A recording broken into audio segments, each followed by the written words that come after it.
A file management system, or FMS, usually part of the OS, manages all aspects of user and program access to secondary storage.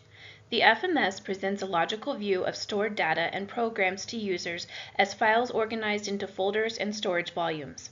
As users and programs manipulate the logical view, the FMS translates these operations into commands to physical storage devices.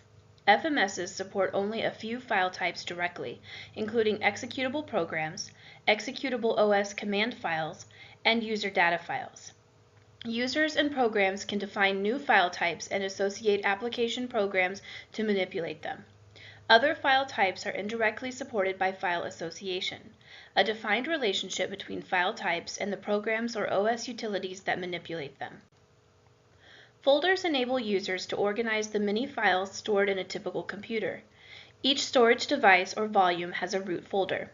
In hierarchical folder structures, folders can contain other folders, creating a tree structure in which each file belongs to only one folder.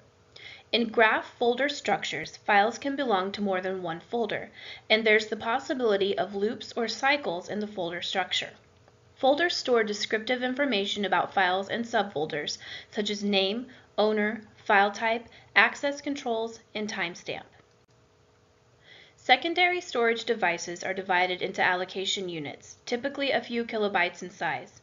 The FMS assigns allocation units to files and folders as they're created or expanded, and reclaims allocation units as files and folders shrink or are deleted. The FMS uses data structures called storage allocation tables to track the assignment of allocation units to files and directories. Entries in these tables can be linked lists in simple FMSs. In more complex FMSs, they can be indexes or other complex data structures. The FMS allocates buffers to support program file I/O. A program executes a file open service call before reading or writing a file, which causes the FMS to find the file, verify access privileges, allocate buffers, and update the open file table. Multiple programs can open the same file for reading, but in most FMSs, only one program can open a file for writing. When a program is finished with a file, it executes a file close service call, which causes the FMS to flush buffer content to the storage device, release the buffers, update the file's timestamps, and update the open file table. The FMS enforces access controls when accessing files on behalf of a user or program.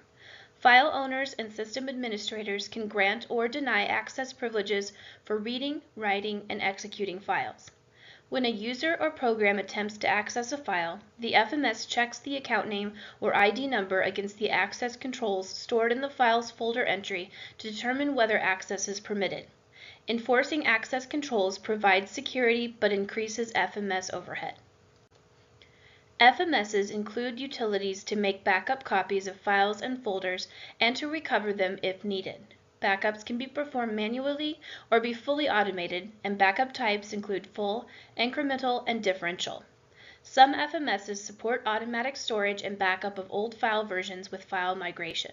As file contents change, the original versions are archived and migrated from local disks to remote storage media and eventually to offline storage as they become further out of data.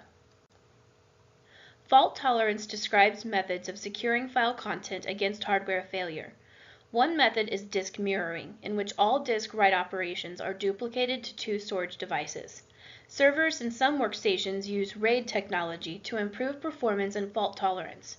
RAID improves performance by striping data across multiple disks and reading or writing small blocks of data in parallel. It improves fault tolerance through disk mirroring, storing redundant parity data on one or more disks, or both. There are multiple levels of RAID, each providing a unique mix of fault tolerance and performance improvement. Most faults can't be completely prevented, but their probability of occurrence can be reduced and their negative consequences can be minimized. Common fault prevention strategies are adequate security, power conditioning, reliability testing and configuration, general fault mitigation strategies, hardware redundancy, such as RAID or backup servers, service redundancy, such as load balancing, resource redundancy, such as file replication and periodic backup to redundant and/or remote storage devices. Organizations that store large amounts of data typically use some form of consolidated storage. A storage area network, or SAN, is a high-speed interconnection between general-purpose servers and one or more storage servers. Network-attached storage, NAS, servers are dedicated to managing one or more file systems and are accessed by other servers and clients over a LAN or a WAN. Cloud-based storage services enable users and organizations to access data from many locations or devices. Data content is cached to local storage as needed, and changes are synchronized to the cloud. Access types.